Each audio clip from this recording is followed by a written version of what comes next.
मेरे पारसनाथ प्रभु ने, वशी पारसनाथ प्रभु ने जन जन को बुलाया है। वशी पारसनाथ प्रभु ने जन जन को बुलाया है। प्रभु पंच कल्याणक का, प्रभु पंच कल्याणक का शुभ अवसर आया है। पारसनाथ प्रभु ने प्रतिष्ठा हर दिन तुम्हारे घर में हो सकती है।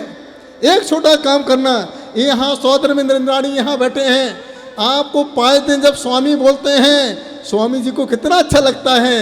ये कहते होंगे भगवान से, हे भगवान ये 5 दिन की प्रतिष्ठा नहीं, ये तो 50 दिन की प्रतिष्ठा होना चाहिए, जिससे हमारे घर में संस्कार हो। याद रखना, जब कोई पत्नी अपने पति को स्वामी कहती है तो पति भी कहता है हे देवी। जय जिनेंद्र घर की अपने आप परंपरा बदल जाती है। अपने को जैन होने की ज़रूरत है। आज जब मैं यहाँ महाराष्ट्र में आता हूँ, पता ही नहीं चलता है यहाँ कोई जैन है क्या। अब कोई लिखता है पाटिल,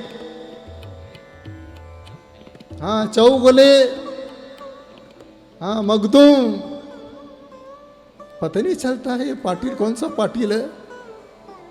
कोई बात नहीं, आप पाटिल लिखो, मखदूम लिखो, डुड्डू लिखो, गुड्डू लिखो, जो लिखना है लिखो, लेकिन जब घर से बाहर निकलो एक बार जिनेंद्र भगवान के हाथ जोड़ के निकलो। जब भी मौन खोलो जय जिनेंद्र भगवान के साथ खोलिए। जब आपकी आंखें खुलें, आपकी आंखों के सामने 24 तीर्थंकर भगवान की छवि होना चाहिए। आप कुछ भी लिखें कोई बात नहीं, याद रखना आपको जैन किसने बनाया। बताइए किसने जैन बनाया, बताओ। मम्मी पापा ने। मम्मी पापा को जैन किसने बनाया, उनके मम्मी पापा ने। उनके मम्मी पापा को जैन किसने बनाया, ताई तंदे ने। याद रखना, किसी के माँ बाप ने किसी को जैन नहीं बनाया। ये तुम्हारी माँ तुम्हारे कान में गायत्री मंत्र सुना देती, महामृत्युंजय का पाठ सुना देती, वह बच्चा उसी दिन हिंदू हो जाता। यदि माँ बच्चे के कान में कुरान शरीफ की आयत सुना देती, वह बच्चा उसी दिन मुस्लिम हो जाता। माँ बच्चे के कान में भी जपू का पाठ सुना देती, वह बच्चा उसी दिन सिख हो जाता। माँ बच्चे के कान में भी बाइबल सुना देती, उसी दिन बच्चा ईसाई हो जाता। इस माँ ने बच्चे के कान में नमोकार मंत्र सुनाया, इस नमोकार ने बच्चे को जैन बना दिया। आपको जैन किसने बनाया, नमोकार मंत्र ने आपको जैन बनाया। जब तक आप नमोकार पढ़ते रहोगे जैन बने रहोगे। याद रखना, जब आप खेती करने जाना और खेती करते करते नमोकार मंत्र पढ़ना, तो वहाँ पर जो भी फसल पैदा होगी वह सारी फसल जैन फसल होकर के पैदा होगी। जो जो इस फसल को ग्रहण करेगा उसे जैन होने का फल अपने आप प्राप्त हो जाएगा। जब आप भोजन बनाएं, सहपाक बनाएं, भोजन की तैयारी करें, नमोकार पढ़ के भोजन तैयार करना। वह भोजन फिर वह सामान्य भोजन नहीं, वह भोजन अपने आप जैन भोजन हो जाया करता है। जब यात्रा पर निकले, नमोकार मंत्र पढ़ के यात्रा करने निकले, आपकी यात्रा जिन यात्रा हो जाया करती है। और रात को सोने के पहले 9 बार नमोकार मंत्र का पाठ कर लेना। क्या पता सुबह का सूरज हम देख पाए या नहीं देख पाए, लेकिन जब नमोकार मंत्र पढ़ के रात को सो जाते हैं तो हमारा मरण जिन मरण हो जाया करता है, जैन मरण के साथ हमारा समाधि मरण हो जाता है। सबसे बड़ा महामंत्र नमोकार मंत्र है। आज हम भगवान का जन्म कल्याणक देख रहे हैं। अपनी आँखों से याद रखना, जन्म के अंदर 3 अक्षर होते हैं, ज, न और म। 3 अक्षर। तीर्थंकर के कल्याणक में 3 अक्षर, ज, न, म। ज मतलब जन्म, न मतलब नहीं, म मतलब मरण। अब ऐसा बालक धरती पर आया है, अब उसका ना फिर जन्म होगा, फिर कभी इसका ना मरण होगा, उसका हम यहाँ कल्याणक बनाते हैं आत्मीयता के साथ। मैं चाहता हूँ यहाँ जितनी माँ यहाँ बैठी हैं, आज के दिन संकल्प करें, जब भी हम उठेंगे सबसे पहले जैन होने के लिए 9 बार नमोकार मंत्र का पाठ करेंगे। जब रसोई घर में जाएंगे, पूरे भोजन को जैन बनाने के लिए 9 बार नमोकार मंत्र का पाठ करेंगे। जब किसी को भोजन परोसेंगे, नमोकार मंत्र पढ़ के भोजन परोसेंगे। कोई मेहमान हमारे घर आएगा, नमोकार मंत्र पढ़ के भोजन देंगे। लेकिन रात्रि के भोजन में नमोकार मंत्र मत पढ़ना, क्योंकि जैन धर्म का रात्रि भोजन नहीं होता है।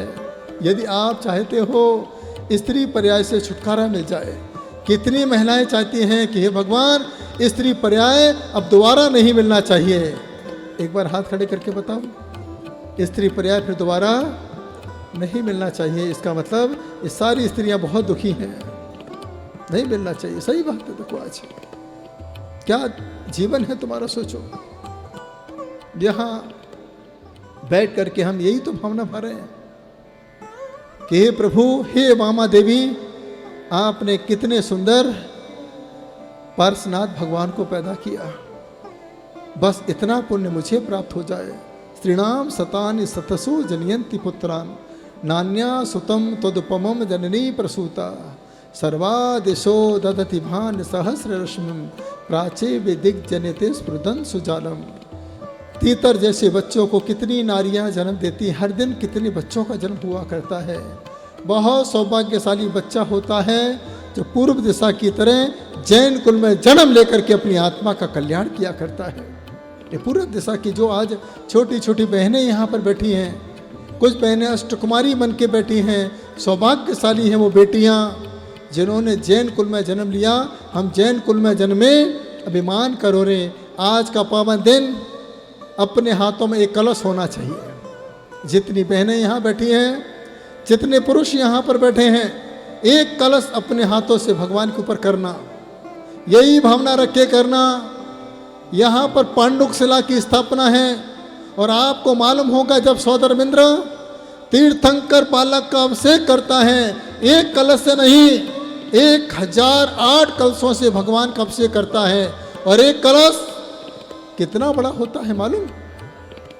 4 योजन चौड़ाई वाले, 10 योजन गहराई वाले, 1 योजन मुख के कलश ढोरे जिन राजा अभिषेक करें इंद्र राजा। इतना बड़ा कलश 4 योजन चौड़ाई वाले, 1 योजन मतलब 12 किलोमीटर, 48 किलोमीटर चौड़ा, 10 योजन गहराई वाले 96 किलोमीटर गहरा और 12 किलोमीटर का उसका मुख होता है। एक कलश इतना बड़ा होता है, सोचिए। ऐसे 1008 कलशों से तीर्थंकर बालक का अभिषेक होता है। 1008 कलशों से क्यों होता है? इसीलिए 1008 कलशों से होता है क्योंकि जब तीर्थंकर बालक का जन्म होता है, वह बालक अपने केसों को घुंघराला लेकर के आता है। ये घुंघराले बाल कितने होते हैं? 1008 केस विन्यास हुआ करते हैं और 1008 केस विन्यासों पर, एक एक केस विन्यासों पर सौदरमिंद्र एक एक कलशों की धारा किया करता है। तब जाकर के वहाँ भगवान का जन्माभिषेक पूरा हुआ करता है। जैन आगम में अभिषेक की परंपरा है, प्रक्षाल की परंपरा नहीं है। कितना खराब समय आ गया है, आलस वाला समय आ गया, इतना प्रमाद बढ़ने लगा। पहले के समय लोग पंचामृत अभिषेक करते थे, अब धीरे धीरे पंचामृत अभिषेक जल में बदल गया और ऐसा समय आ गया अब अभिषेक भी नहीं होता है मूर्तियों पर, सूखा कपड़ा लेते हैं और भगवान को पोंछ के रख देते हैं। बताइए क्या स्थिति हो रही है जैन समाज की आज? ये जैन समाज कहाँ से कहाँ जा रहा है, सोचिए। जो जैन समाज इस प्रकृति से जुड़ा हुआ था, जिसका मंत्र प्राकृत है, जो संत प्राकृत हैं, जिसका जीवन प्राकृत हुआ करता है, निसर्ग से जुड़े हुए संत आज आपको निसर्ग से दूर कर रहे हैं। ओरिजिनल पुष्पों से हटा करके चाइना वाले पुष्प चढ़वा रहे हैं। वाह रे वाह, जैन धर्म। चाइना का फूल चलेगा, देखिए लगा है, ओरिजिनल फूल नहीं चलेगा। आप भी कहना महाराज हमको ओरिजिनल साधु नहीं चाहिए, चाइना मेड साधु मिल जाए तो मजा आ जाए, आहार ही नहीं कराना पड़े, आहार देने की जरूरत नहीं है, दूर से दिखा दो, हे स्वामी नमोस्तु नमोस्तु पढ़का लिया करो। याद रखना, जैन आगम चाइना के साथ नहीं चलता है, जैन आगम तो आत्मा की चाह के साथ चला करता है। जो आत्मा की चाहत रखता है, आगम उसका साथ दिया करता है। कितना समय बदल चुका है, सोचिए आज। अरे पुष्प चढ़ाना है तो अच्छे से चढ़ा लो, चाइना के लाने की क्या ज़रूरत है? सब कुछ ओरिजिनल होना चाहिए। आज ओरिजिनल पुष्प पीले चावल हो गए। सोचो आज कितनी बड़ी मायाचारी आज हम यहाँ पर करते हैं। एक वो समय था सारी दुनिया को जैन धर्म पर विश्वास था, लेकिन आज हमने अपना विश्वास खुद अपने हाथों से खत्म किया है। आज इस नारी को भारत माँ के पुकारा जाता था। आज ज्ञानमती माता जी ने कितना बड़ा उपकार किया। जैन देवी माता जी यहाँ बैठी हैं, कितना बड़ा उपकार किया। जगह जगह जाकर के, गांव गांव जाकर के लोगों में धार्मिक संस्कारों का बीजारोपण किया है। आज मैं आपके बीच में एक ही संस्कारों का शंखनाद करने के लिए आया हूँ। लोग मुझे भक्तामर वाले बाबा कहते हैं। मैंने भक्तामर की साधना इसलिए की है, ये पंचम काल है। पंचम काल में आदिनाथ भगवान तो नहीं आएंगे, लेकिन पंचम काल में जो मानतुंग स्वामी ने साधना की है, वो साधना का आशीर्वाद पंचम काल में सभी को अपने आप प्राप्त हो सकता है। इस भावना के साथ हमने भक्तामर की साधना 11 साल तक मैंने मौन रहकर साधना की। आज भी मैं भक्तामर की मौन साधना कर रहा हूँ, इस भावना के साथ कर रहा हूँ। आज हमारी युवा पीढ़ी, आज हमारे बड़े बुजुर्ग जब बहुत परेशानी में आते हैं तो परेशान व्यक्ति कहाँ कहाँ नहीं जाता है। कुगुरु कुदेव को मनाने का प्रयास किया करता है। जो कहता है इस मंदिर में जाओगे तो काम हो जाएगा, इस जगह जाओगे तो तुम्हारा काम हो जाएगा।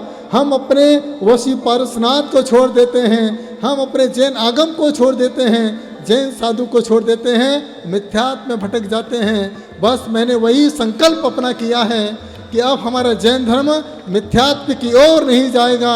अब हमारा जैन धर्म वशी पारसनाथ की ओर जाएगा और अपने जीवन का कल्याण करेगा। ये वशी पारसनाथ है। आपके जीवन में चमत्कार पैदा करने वाले हर अमावस्या को यहाँ मेला लगता है। आपके जीवन में यदि कोई परेशानी हो, घबराने की कोई बात नहीं है। 11 अमावस्या तक वशी पारसनाथ के दरबार में चले आ जा, अपने आप हर चीज़ तुम्हारे वश में हो जाएगी। इतना बड़ा चमत्कार वशी पारसनाथ का यहाँ पर मैंने जो महसूस किया है।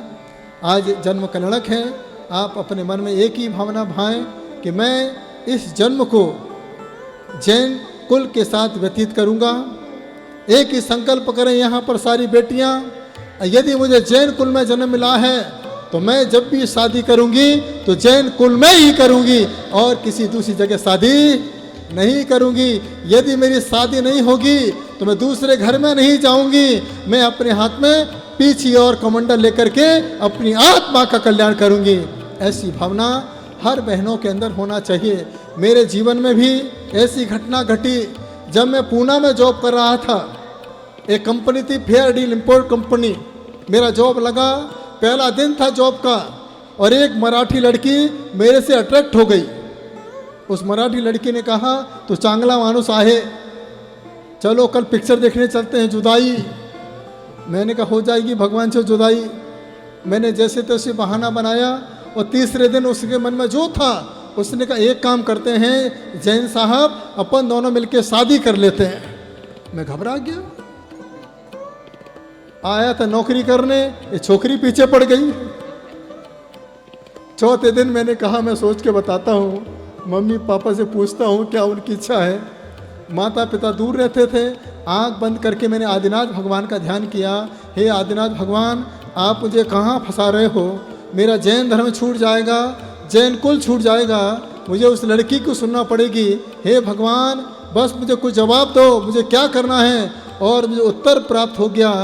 भगवान ने आदेश दिया, बेटा जो लड़की अपने माँ बाप की नहीं हो सकती है, जिस माँ बाप ने 22-24 साल तक पढ़ाया लिखाया और सोचा होगा कि मैं इसकी शादी अपने घर में करूँगा, अपने परिवार में करूँगा, जो लड़की अपने माँ बाप की नहीं हो सकती है, अपने धर्म की नहीं हो सकती है, प्रणाम सागर, वो लड़की तेरे परिवार की कैसे हो सकती है?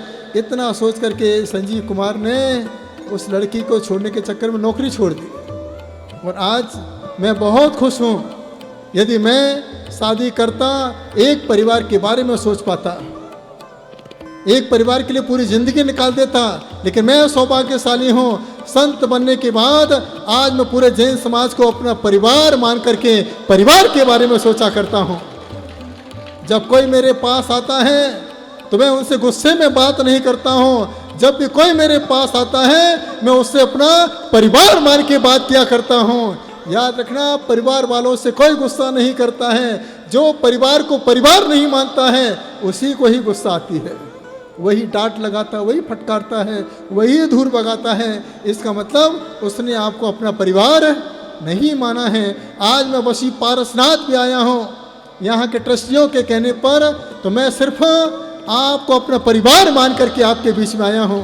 बस आप धर्म से जुड़े रहें, भगवान से जुड़े रहें और वशी पारसनाथ का चमत्कार आपके जीवन में हमेशा घटित होता रहे। इसी भावना के साथ मैं आपके बीच में आया हूँ। यही भावना लेके आया हूँ कि आप स्वामी समर्थ के पास नहीं, आप सीधे साक्षात वशी पारसनाथ के द्वार पे जाकर के अपने जीवन का कल्याण कर सकें। इस भावना के साथ मैं आज आपके वशी पारसनाथ की प्रतिष्ठा में आया हूँ। आज यही मैं देखना चाहता हूँ, सबके चेहरे पे जो खुशी है, हंसी है, आनंद है कि आपके बीच में भक्तामर वाले बाबा आपको आशीर्वाद देने के लिए आए हैं। यही भावना के साथ आशीर्वाद देने के लिए आए हैं कि आप आगे बढ़ें, तरक्की करें और अपने जन्म को सार्थक करें। बस हमें संकल्प लेना है कि जीवन में अपने भगवान को नहीं छोड़ना है।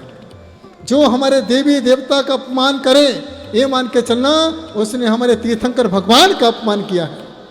इस भावना के साथ आप जैन धर्म का सम्मान बढ़ाएं और जहाँ पर शांति सागर महाराज का फोटो ना लगे उस कार्यक्रम में आप कभी मत जाना, ऐसा भाव बनाना। आपके प्रथम आचार्य चार्य चक्रवर्ती शांति सागर जी महाराज हैं।